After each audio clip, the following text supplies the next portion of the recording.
নির্বাচন কমিশন বলছে অনেক নারী ফেস ঢাকতে চান বলে জাতীয় পরিচয়পত্রে তারা ছবি তুলছেন না এবং তাদের সংখ্যাটা বেশ বড়। প্রশ্ন হলো, তাদের দাবি কি যৌক্তিক নয়? ভাই, এই নিউজটি আমারও চোখে পড়েছে। অনেক মহিলা, লক্ষ লক্ষ মহিলা সারা দেশে যারা ফেস ঢেকে থাকেন, তাদের মুখাবয়ব পরপুরুষের সামনে প্রদর্শন করেন না পর্দার বিধান রক্ষার খাতিরে। এখন তারা যদি কেউ বলেন যে আমরা জাতীয় পরিচয়পত্র এনআইডি এটা করতে চাই কিন্তু আমাদের ফেস দেখাতে চাই না, তাহলে এখন তাদেরকে যেটা করা হচ্ছে, আমি যতটুকু জানি, তাদেরকে বলা হচ্ছে ঠিক আছে, না ফেস না দেখাইলে আপনার এনআইডি হবে না। এনআইডি না হওয়ার কারণে তিনি ভোট দিতে পারবেন না। এনআইডি না হওয়ার কারণে তিনি সরকারি অনেক সার্ভিস থেকে বঞ্চিত হবেন, অনেক কাজ তিনি করতে পারবেন না, জমি জমা দলিল প্রমাণ অনেক কিছুতে তিনি ঝামেলায় পড়বেন। তো এই যে একটা ব্যাপার, এই ব্যাপারটা নিয়ে আমার মনে হয় না আমাদের সমাজে যারা সুশীল দাবি করেন তারা পজিটিভলি কখনো ভাবেন। অথচ চিত্রটা যদি উল্টা হতো, আমরা সে আলাপ পরে আসতেছি যে এটা দাবিটা যৌক্তিক না অযৌক্তিক, এই বোনদের, আমাদের এই মহিলাদের। এখানে যদি চিত্রটা উল্টা হতো যে অন্য কোনো সংখ্যালঘু, অন্য কোনো ধর্মের মানুষ যারা সংখ্যায় কম এদেশে, তাদের কারোর ধর্মীয় কারণে তারা ছবি তুলতে চাচ্ছেন না, তাদের ধর্মের নিষেধ, এই জায়গা থেকে তারা এটা করতে চাচ্ছেন না, এরকম যদি হতো তাহলে সেক্ষেত্রে কি হতো? সেক্ষেত্রে আমাদের সুশীলটা দেখা যেত এটার সপক্ষে বিরাট বড় আন্দোলন তারা গড়ে তুলতেন যে ধর্মীয় অধিকার রক্ষা করতে হবে সংখ্যালঘুদের, অতএব তাদের অধিকার রক্ষা করার জন্য তাদের জন্য ছবি ছাড়া এনআইডি করার সিস্টেম চালু করা হোক, এরকম ব্যবস্থা রাখা হোক যে তারাও যেন বঞ্চিত না হয়। তিনি তার ধর্ম পালন করতে চাইবেন, সেটা সেই চাওয়া পূরণ করা উচিত, এটা তার সাংবিধানিক অধিকার। এখন আপনি তাকে বলবেন হয় তুমি এনআইডি কার্ডের ছবি তোলো, এনআইডি কার্ড নাও, আর নাহলে তোমার ধর্ম চর্চা ছাড়ো, তা আপনি এটা করতে পারেন না। এই অধিকারের কথাটা সেখানে উত্তর, কিন্তু এখন উল্টা তারা মাসআলা বলতেছে, মাসআলা যেখানে আলেমদের বলার কথা, এখন তারা মাসআলা বলতেছে, বলে যে না এনআইডি কার্ডের জন্য ছবি তোলা তো জায়েজ আছে, আপনারা কেন ঝামেলা করেন। ওনারা এখন মুফতি হয়ে গেছে। যারা এখানে মাসআলা দিতে আসছেন, ওনারা আসলে মাসআলা দিতে আসেন নাই, ওনারা মূলত মুসলিম নারীর ধর্মীয় অধিকার, এটা থেকে তাদেরকে বঞ্চিত করতে আসছেন। এই মানুষগুলাই সুশীল সাজেন, এটা হলো সবচেয়ে দুঃখজনক বিষয়। লক্ষ লক্ষ নারী, লক্ষ লক্ষ নারী এদেশে তারা তাদের ফেস ঢাকেন, পরপুরুষের সামনে ফেস দেখান না। একটা রাষ্ট্রের লক্ষ লক্ষ মানুষ, অগণিত মানুষ, বিপুল সংখ্যক মানুষ, তারা তাদের ধর্মীয় চিন্তাধারা থেকে, ধর্মীয় বিশ্বাস থেকে যে কাজটি করেন সেটাকে রেসপেক্ট দেখানো রাষ্ট্রের কর্তব্য।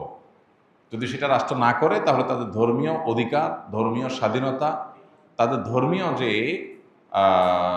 সংস্কৃতি আছে সেটার প্রতি শ্রদ্ধা দেখানো হলো না। এটা ভিন্ন আলাপ যে তাদের এটা কি বাড়াবাড়ি নাকি এটা শরিয়া, এটা কিন্তু কালচার হিসাবে আপনি দেখেন, সংস্কৃতি। এদেশের অনেক লক্ষ লক্ষ মেয়েরা তারা যুগ যুগ ধরে এই সংস্কৃতি ধারণ করে আসছেন, তারা ফেস ঢাকেন, পরপুরুষ সামনে ফেস দেখান না। তো এই সংস্কৃতিটাতে এই মাটির মানুষ ধারণ করছেন যুগ যুগ ধরে, সেটার প্রতি রেসপেক্ট দেখানো আপনার কর্তব্য। পৃথিবীর অন্যান্য উন্নত দেশে জনগণের চাওয়াকে এত রেসপেক্ট করা হয়, এত গুরুত্ব দেওয়া হয় যে জনগণের বিপুল সংখ্যকের কোনো চাওয়ার বিপরীতে কখনো কোনো আইন, কোনো সিস্টেম তারা হতে দেয় না। তো আমি আশা করব এখানে যে সমস্ত বোনরা তারা ফেস ঢাকতে চান তাদেরকে সে অধিকার দেওয়া উচিত, এবং তাদের আইডেন্টিটি যদি কোথাও নিরূপণ করা কঠিন হয় তাহলে সেক্ষেত্রে বায়োমেট্রিক পদ্ধতি থাকবে, আরও বহু পদ্ধতিতে তাদের আইডেন্টিটি যাচাই করা যেতে পারে, সে অপশন থাকা উচিত। এটা তো দূরের কথা, আমাদের অনেক বোনরা আছেন, আমি জানি যে বিভিন্ন জায়গায় তাদের ছবি তোলার জন্য একজন পুরুষ লোক বসায় দেওয়া হয় এবং বাধ্য করা হয় একজন পুরুষ লোকের সামনে তাকে ছবি তুলতে হবে। এটা কিভাবে গ্রহণযোগ্য হতে পারে? যদি কোনো নারী ছবি তুলতে রাজিও হন আর তিনি পরপুরুষের সামনে নিজের ফেস দেখাতে রাজি না, তাহলে একজন মহিলা অফিসার দিয়ে, একজন মহিলা মানুষ দিয়ে ওই মহিলার ছবি তোলানো উচিত। এতটুকু রেসপেক্ট যদি মানুষের ধর্মীয় কার্যক্রমের প্রতি না থাকে তাহলে এটা আমাদের জন্য লজ্জা জাতি হিসাবে, এর চেয়ে বড় কিছু নাই, এর চেয়ে বলার কিছু নাই।